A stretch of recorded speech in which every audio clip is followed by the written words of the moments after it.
নমস্কার, আমি সঞ্চিতা। আমার দিনকালের নতুন একটি ভিডিওতে আপনাদের সকলকে স্বাগত। আশা করি সকলে খুব ভালো আছেন, সুস্থ আছেন। আমার পুরনো দিনের একটি নতুন ভিডিও আপনাদের সামনে উপস্থাপন করলাম। ভিডিওটি বেশ পুরনো, মানে গত বছরের আগস্ট মাসের এটি ভিডিও। আমার বোনঝির, আমার ছোটো রানীর জন্মদিনের কেক কাটিং পর্বের অংশ। তার জন্মদিনের লাঞ্চ পর্ব, সকালের পর্ব আমি অনেক আগেই শেয়ার করেছি, কিন্তু এই টুকরো স্মৃতিটুকু তুলে রাখা হয়নি। ফোনের গ্যালারি স্ক্রল করতে করতে দেখলাম এই ভিডিওটি রয়ে গেছে, তাই মনে হলো আমার সাথে সাথে, আমার মণিকঠার সাথে সাথে আপনাদের সকলের সাথে একটু ভাগ করে নিই।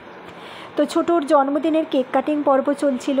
আমার ছেলে, আমার মেয়েকে সাথে ছিল, কেক কাটিং হলো। ছোটো খাওয়াচ্ছিল তার দিদিকে, দাদাকে। বেশ ভালোই কেটেছিল আজকের দিনটি। লাঞ্চ পর্ব তো আগেই বললাম যে শেয়ার করা হয়ে গেছে, আপনারা যারা দেখেননি দেখে নেবেন। আর এই স্মৃতিটুকু, এই ভালো লাগাটুকু, ওদের ছোট ছোট পর্বর কোলাজগুলো তুলে রাখা, শুধুমাত্র ভবিষ্যতে যাতে ওরা বড় হলে দেখতে পারে, সাথে আমরাও স্মৃতির পুনরুত্থান করতে পারি। ছোট ছোট বয়সের এই আনন্দগুলো তো ওদের সহজাত। এখানে তো কোনো কিছু শিখিয়ে দিতে হয় না ওদেরকে, বা ওরা কিছু নিজের মন থেকে যেটুকু পারে করে। ওরা কখনোই বড়দের মতো অত জটিল জীবনে কাঁটা গণ্ডিতে প্রবেশ করে না। ওরা নিজের মতো, নিজের ছোটোবেলা নিজের মতো করে শৈশবকে উপভোগ করে। তাই স্মৃতিটুকু তুলে রাখলাম। কেমন লাগলো অবশ্যই জানাবেন। তো ছোটোকে খাওয়ানোর থেকে নিজে খেতে বেশি ব্যস্ত ছিল, মানে সকলকে খাওয়ানোর থেকে বাবা, মা, দিদু, দাদা, মাসু, আমার মেয়েকে, দিদিকে, সকলকে খাওয়ানোর থেকে নিজে কতক্ষণে সাবার করা যায় সেই চেষ্টায় রত ছিল। যাই হোক, বুঝিয়ে বাজিয়ে সেইটুকুকে স্তিমিত করা হয়েছিল মাত্র।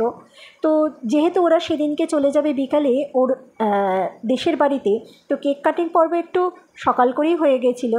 ওরা সমস্তটুকু রেডি হয়ে বেরোবার উদ্দেশ্যে যখনই ছিল, ঠিক সেই মুহূর্তেই বিকেলের দিকে একটু কেক কাটিং পর্ব হয়েছিল। সাথে আমার ভাইও ছিল, মানে আমার মাসির ছেলে, এখন যেই মুহূর্তে খাওয়াচ্ছে মামুকে, তো মামুকে খাওয়াচ্ছিল, সেও ছিল। হাসি দেখে সকলের বুঝতেই পাচ্ছেন যে